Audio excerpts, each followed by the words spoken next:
What is happening, Stealth Army? It's me. Hope you guys are doing great today, living life to the fullest. I was meaning to make this video earlier, but Mojang dropped a new video for 1.17 talking about the world generation, which is, in my opinion, one of the best features quite literally ever. It's incredible. The cave generation, the mountain generation. Well, today we got Lady Agnes, Henrik, and Jasper, and they're going to be talking about the cave generation as well as textures and other things related to the Caves and Cliffs update. So hopefully you guys enjoyed the video. If you can do me a real one, huge favor, leave a like on today's video, just be greatly appreciated. Stealth Army, you know the routine.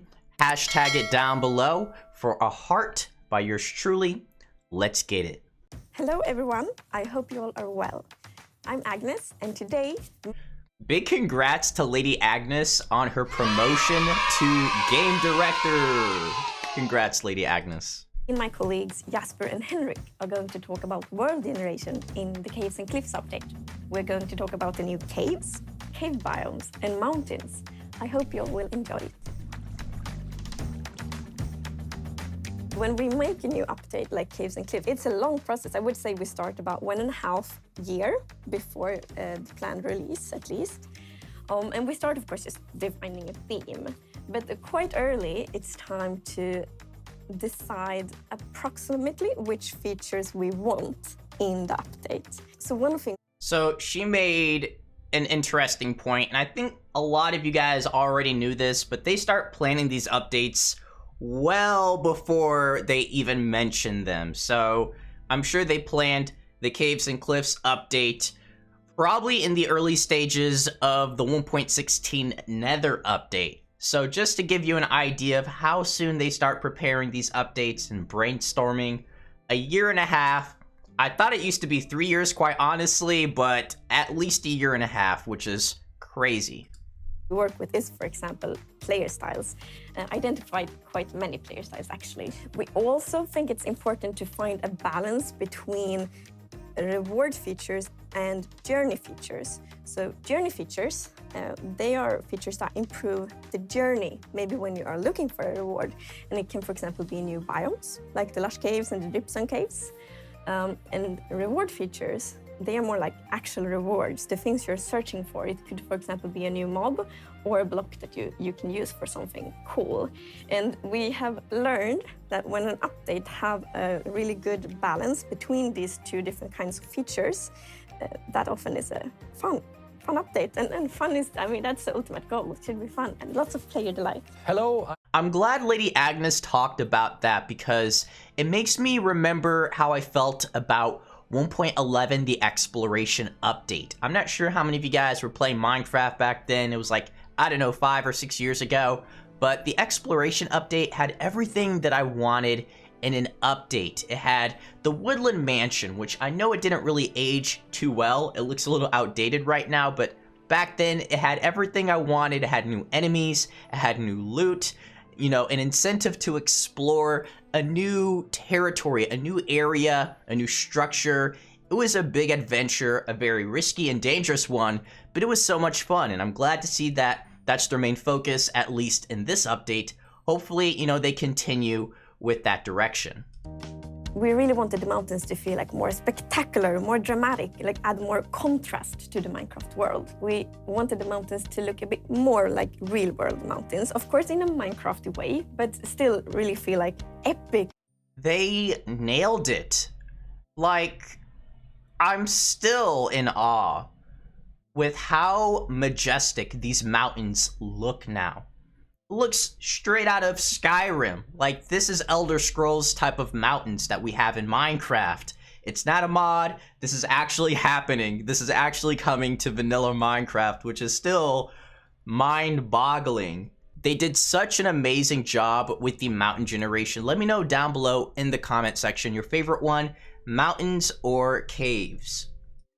Mountains and mountain ranges. We worked a lot with the actual shape of the mountains. We worked a lot with height-dependent generation. And another thing, when the terrain is really steep, we made sure to not generate any snow there. And that I don't know exactly why, but it really made the mountains look so much better. Another thing we really wanted with mountains is that we wanted to add some gameplay to them. And I think it's mainly two things. One of the things is the powder snow that creates natural traps on the mountains. So when you're out on a mountain adventure, you need to be careful. So next thing is that we wanted the mountains themselves to be the main reward for the mountains. So the dramatic visuals, that's the main reward, and we really hope that you all will get inspired from the mountains. The main goal of the caves is that it should be fun to just travel around, even without the biomes and mobs and all the other stuff. Just moving around inside the cave should feel like some kind of grand adventure. So we are inspired by the surface of the world, because if you're on the surface of the world and you live in one spot and then you travel off somewhere, it's going to look different. But the underground has kind of been like, once you've seen it, you've kind of seen it all. So we want the underground to be as exciting. So when you travel off, you should be like, wow, look, a waterfall or an underground lake or some huge cliff or a really tiny cramped cave. And another thing is we want the caves to be realistic, but not limited by realism. So it shouldn't feel like you're on some other planet or like in some other dimension. It should be overworld. But we also want to kind of be able to put in some elements of fantasy or exaggeration. And also the game itself is actually a source of inspiration. Just tinkering around with the code, trying things and noticing like, wow, look what happens when we add water to the caves. It just made a huge difference. Or when we add, really huge caves to contrast with really... I am having such a tough time. I feel like I bounce between mountains and caves. And maybe you guys are in the same boat. Like, you don't know which one's your favorite one. They're both incredible. And I think right now, I'm still team mountains. But seeing the caves and just comparing it to current caves, like the caves that we currently have right now to this, it's night and day. I think this is going to be the best update that we've ever received. And we've had a ton of amazing updates the past few years. So I know that's a big statement, but considering what we have right now in the betas and the snapshots and the fact that we still don't have the Warden or the Deep Dark Cave and a bunch of other features that haven't been announced yet, it just goes to show you how much love and energy and creativity has gone into 1.17. It's just an amazing time to be a Minecrafter. You have to admit, this game is not slowing down. It's only going up. Hey, I'm Jasper. I'm the lead artist on Minecraft. That means I oversee the art and the visuals of the game. And I'm going to be talking about the art in the new caves. The Lush Caves is something you want to build in because it's so green, it's so nice. There's water, and there's, of course, the axolotl. Lush Caves don't really exist in real life because the sunlight doesn't get into caves. But in Minecraft, we like to bend the rules a bit. So for this Lush Caves, we wanted to have a cave. The Lush Caves has to be one of the most beautiful biomes in Minecraft. It's absolutely gorgeous. It feels like a fantasy, and I'm all for it. It was full of plants, brimming with life. So we decided to have these massive lush vines everywhere, hanging everywhere, covering everything. We have added glow berries into the vines. So the Lush Caves is a very bright and nice looking environment. We have the new addition of bushes. This is an interesting model because it's a block that also has a plant inside of it. We've made these because we didn't want to have trees in the Lush Caves because that would be literally copying the overworld into the underground, and we want them not to be as similar. So we've decided not to have any trees in the Lush Caves. We wanted the Lush Caves to feel a bit humid, like an actual cave with moss and stuff. So we've decided to have like small layers of water everywhere. So they decided not to add trees underground, and I know that was a question for a lot of people, so they're not going to do that, and I understand it. I would still like to see large mushrooms, like glowing mushrooms underground. I know that's getting a little bit too fantasy, but Minecraft is sort of a fantasy game. So fingers crossed, I would love to see large mushrooms underground. We were trying to figure out how do we make dripstones in Minecraft, right? Because we don't want, like, dripstones in real life, they're very circular, very organic shapes. we're trying to figure out how do we make this in Minecraft? How do we make this work? And the first thing you might go to is just like, oh, we'll just make blocks. We'll just like stack blocks together, and you know, it's gonna look great. Jasper gets a lot of credit for how this game looks right now. Obviously, Minecraft is a huge game with a big team, so it's not all him, but he's done a lot of the art for a lot of the past few updates we've received, and especially with all the new blocks in 1.17, which there's a huge amount of new blocks and textures. A lot of credit goes to this guy. He's killing it. So a question that I get very often is, what are spaghetti caves and cheese caves? And the best way to understand it is if you imagine an old television set with static noise, black and white dots, right? And if you take those dots and you smoothen it out using a technique called Perlin noise, a mathematical technique, and you decide that those white blobs are air and everything else is stone. If you look at that, that becomes almost like a map of a cave system. And that's kind of how we generate the caves. And if you look at that picture, those blobs look kind of like the holes in Swiss cheese. At least we thought so. So that's why we just call that cheese caves. But we also want tunnels connecting them. So in a similar way, we can create another noise field, right, the black and white dots, smudge it out using Perlin noise. And then we can decide that instead of white blobs being air and the rest being stone, we decide that the border between white and black, that thin ridge becomes air and the rest is stone. What he just said is so important for mining and just the caves, because I think this is one of the reasons why so many of us got tired and bored of mining, and it became more of a chore. Like, I myself, I hate strip mining now. I'm tired of it. I'm sick of it. It's not even that efficient, depending on the seed you're in, most seeds. And this is great now because it means that discovery is encouraged. It shouldn't take you that long to find a cave system, a tunnel that leads to another cave system. Large caves, small caves, they're everywhere. And by doing this, they're really encouraging us to continue exploring underground instead of just strip mining in a straight line and just praying that you find a cave in the next hour. This is great, and I'm super excited for 1.17. And that gives us spaghetti-like caves. So putting those together, cheese caves gives us these big kind of caverns. Spaghetti caves gives us these connecting tunnels between them. And then we add the old cave generation on top of that, we get a ton of variation.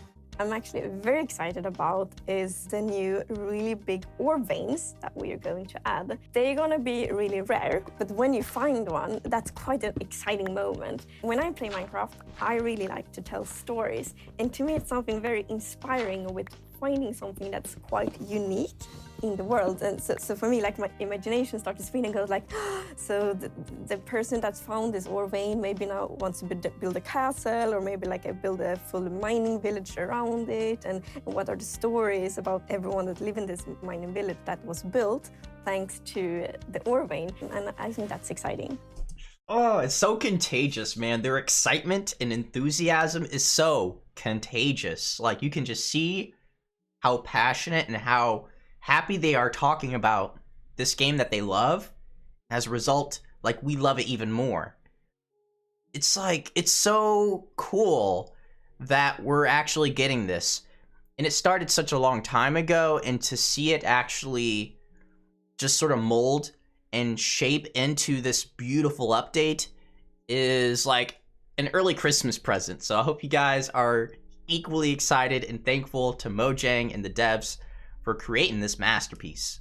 This update has been kind of tricky because we're changing basically everything about how the world is generated in Minecraft. But two of the main challenges, especially for caves, has been world height, first of all. We're making the world higher and lower. So the y-coordinate starts at -64 instead of at 0, and then extends to much higher than before. And that's hard because there's so much code that assumes a certain world height. We have to change so much code and do so much testing and fix so many bugs. Plus performance. A bigger world means more stuff going on, more stuff to load, and that can slow things down. So that's one challenge. The other challenge is water levels. We love local water levels. They're really cool. You get lakes and waterfalls. But it's really tricky to deal with when these different water levels meet. How do we avoid walls of water, for example, and things like that? It's important to try to include as many voices and as many diverse voices as possible, and also preferably as early as possible in the process of crafting an update. So, and here, of course, the community is super important, because we are very thankful that we have such a huge community, and it's a diverse community, and really getting input, feedback, suggestions for the community means a lot. Because for us, it's important we create something that truly is for everyone. I want the players to be like, wow, this is amazing. And I think with the Underground update, we really did that. So upgrading the Underground was such a nice experience, such a cool experience. It's the cave update. It's the update that the community has been asking for such a long time. It's become, of course, very important for us to really meet, what preferably exceed, the player expectations. And I really feel proud how we all have got together and really tried to achieve that. And I feel proud. I feel we have a very good update and a good set of features with a lot of variation and with something for everyone. I really hope that you're all really gonna enjoy the Caves and Cliffs update, and that it will inspire you to play Minecraft in your own way. So well said, man. Perfectly said by everybody, like Henrik, Jasper, Lady Agnes. Incredible people. Super talented, and they just seem like the kindest people ever. I wish I knew them in real life. But, I don't know. I could just keep talking about this update forever, and I probably will, quite frankly, these next several months. But you can just tell that this update, it feels different. Just the energy feels different compared to 1.16, the Nether update, and even update Aquatic and Village and Pillage. I don't know why. I feel like maybe it's because this is something we've needed for such a long time, or maybe they've wanted to work on this for such a long time. I don't know, but I sense this like energy about the development for this update, and it's different, man. The feel of it's different. I feel like people are a lot more intrigued in 1.17 than previous updates. But let me know what you guys think about the cave generation, the mountain generation. What's your favorite feature? As always, Notification Squad, y'all are the best, and I'll catch you all in the next video. So take care.